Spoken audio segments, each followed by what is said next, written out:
Capítulo 2. O Médio Oriente. O Egito. O Egito está situado na parte nordeste do continente africano e consiste no estreito vale, de 5 a 30 quilômetros de largura, no pedaço mais baixo do rio Nilo, cercado de ambos os lados pelo deserto.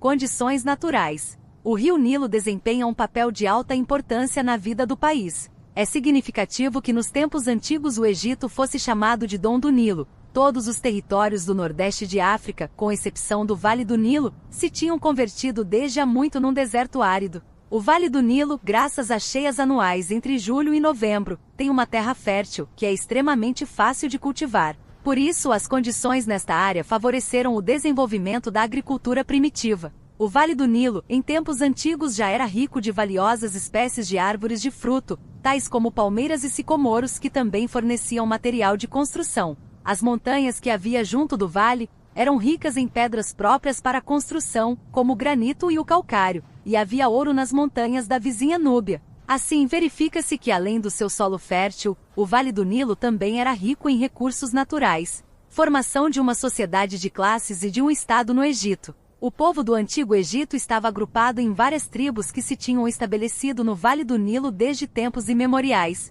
A população dedicava-se sobretudo ao cultivo da terra, embora a caça e a pesca também fossem atividades importantes. O cultivo desta zona exigia, porém, a construção de sistemas de irrigação. E como este trabalho era demasiado pesado para famílias e clãs isolados e ainda porque não era rentável abrir canais para a irrigação de pequenas extensões de terra, formaram-se grupos cada vez maiores constituídos por um certo número de clãs. A estes grupos chamamos nomos. Cada nomo tinha sua própria designação, os seus costumes e usava, por vezes, até um dialecto próprio. Apareceram então os nomarcas ou chefes. Cada família dentro do nomo tinha o seu ancião e a escravatura tornou-se numa prática cada vez mais espalhada. Gradualmente, os nomos começaram a unir-se e dois reinos surgiram no Egito, o Reino do Norte e o Reino do Sul. Ocorreu então um conflito entre os dois reinos, do qual o Reino do Sul saiu vitorioso.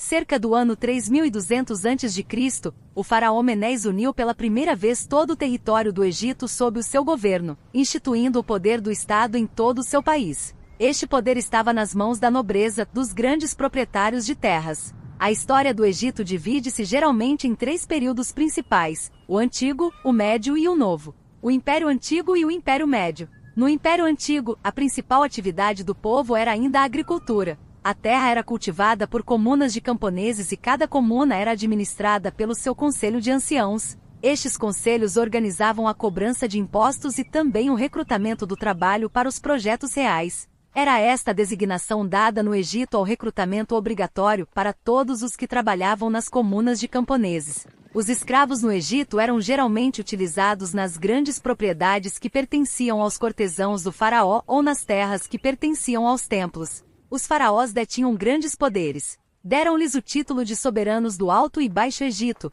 Egito do Sul e Egito do Norte, e usavam duas coroas, uma branca e outra vermelha.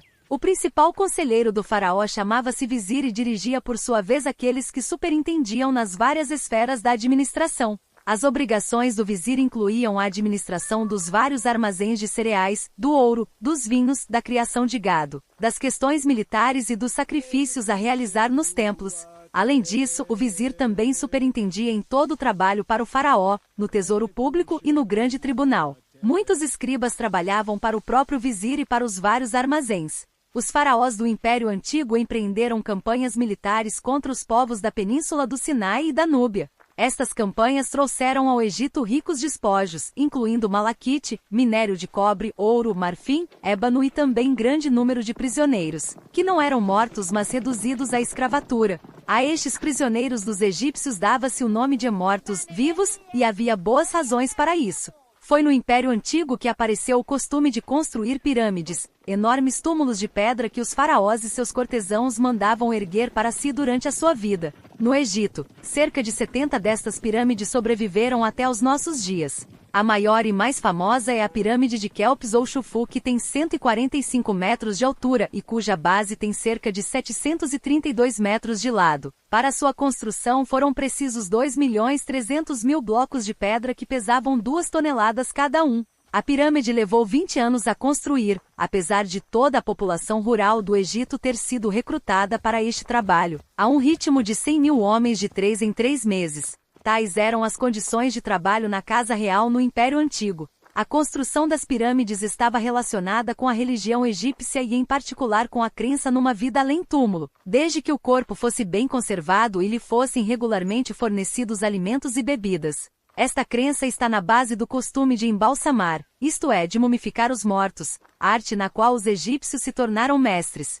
No final do Império Antigo, o poder centralizado dos reis começou a enfraquecer e o Egito foi de novo dividido numa série de nomos, que guerreavam entre si com certa frequência. A reunificação do país foi conseguida pouco antes do início do século XX a.C. A este período chama-se Império Médio.